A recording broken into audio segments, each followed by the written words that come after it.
অনেকেই হয়তো ভাববেন এই রান্না আবার দেখাবার কি আছে, কিন্তু যারা নতুন রান্না শিখছেন, যারা একা থাকেন, তাদের জন্য একদম সহজে নিরামিষ রেসিপি, খুব টেস্টি। নমস্কার, কুইজিনিয়া চ্যানেলের পক্ষ থেকে সকলকে জানাই সাদর আমন্ত্রণ। আমাদের সবার চ্যানেল কুইজিনিয়াকে সাবস্ক্রাইব করে পাশে থাকা বেল বাটন আর অল আইকন প্রেস করে রাখলেই সব নতুন ভিডিও নোটিফিকেশন আপলোড হওয়া মাত্র পৌঁছে যাবে আপনাদের কাছে। আজকে আমি নিয়ে এসেছি ব্রেকফাস্ট হোক বা ডিনারে রুটি পরোটার সাথে খাওয়ার জন্য একদমই সাদামাটা বিনা মশলায় একটা দুর্দান্ত স্বাদের রেসিপি। আসুন দেখে নেওয়া যাক। এখানে আমরা নিয়েছি দুই ধরনের সবজি। নিয়েছি ঢ্যাঁড়স 100 গ্রাম, ঢ্যাঁড়সের বোটাটাকে ছাড়িয়ে কেটে নিয়েছি। আর নিয়েছি একটা মাঝারি সাইজের আলু পাতলা পাতলা করে কাটা। এখানে রান্নাটা করছি আমরা সর্ষের তেলে। খুব সামান্য পরিমাণ সর্ষের তেল গরম করে নিয়েছি। তেলটা গরম হলে দিয়ে দিচ্ছি একটুখানি 5 ফোড়ন, 1/4 টিস্পুনের থেকেও কম, মানে একদমই সামান্য একটু 5 ফোড়ন। ফোড়নটা গরম হয়ে গেলে আলু এবং ঢ্যাঁড়স একসাথে আমরা এর মধ্যে অ্যাড করে দিলাম। আর তারপর এটাকে আমরা মিনিট খানেক সময় নিয়ে তেলের মধ্যে হালকা একটু নাড়াচাড়া করে নেব। কালার চেঞ্জ করে ভাজার কোনো প্রয়োজন নেই, জাস্ট 1 মিনিট মতো সময় নিয়ে আমরা মিডিয়াম টু হাই ফ্লেমে এটাকে ভেজে নিলাম।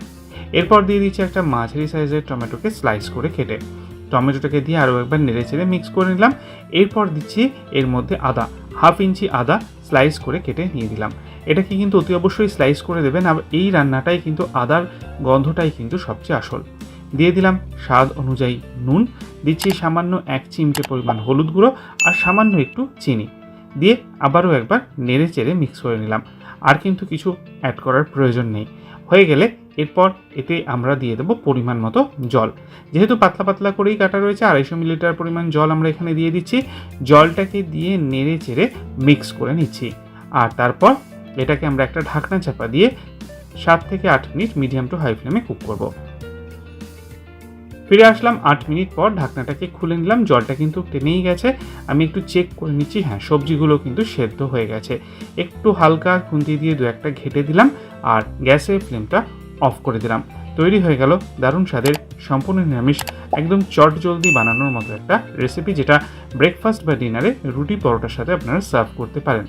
বাড়িতে বানিয়ে খেয়ে কমেন্টে জানান কেমন লাগলো। ভালো লাগলে বরাবরের মতো একটা লাইক এবং প্রচুর প্রচুর শেয়ার করতে ভুলবেন না যেন। যারা এখনও চ্যানেল কুইজিনিয়াকে সাবস্ক্রাইব করেননি, অনুরোধ করবো চ্যানেলটাকে সাবস্ক্রাইব করে এই পরিবারের সদস্য হয়ে যাওয়ার জন্য। লাইফ ইজ প্রেশাস গল্পে শিকালিকাল চ্যানেল দুটিকে সাবস্ক্রাইব করতে আজকের ভিডিও ডেসক্রিপশন বক্সের লিঙ্কটা প্লিজ চেক করে নেবেন। সবাই ভালো থাকবেন, সুস্থ থাকবেন। দেখা হবে পরের রেসিপি নিয়ে। নমস্কার।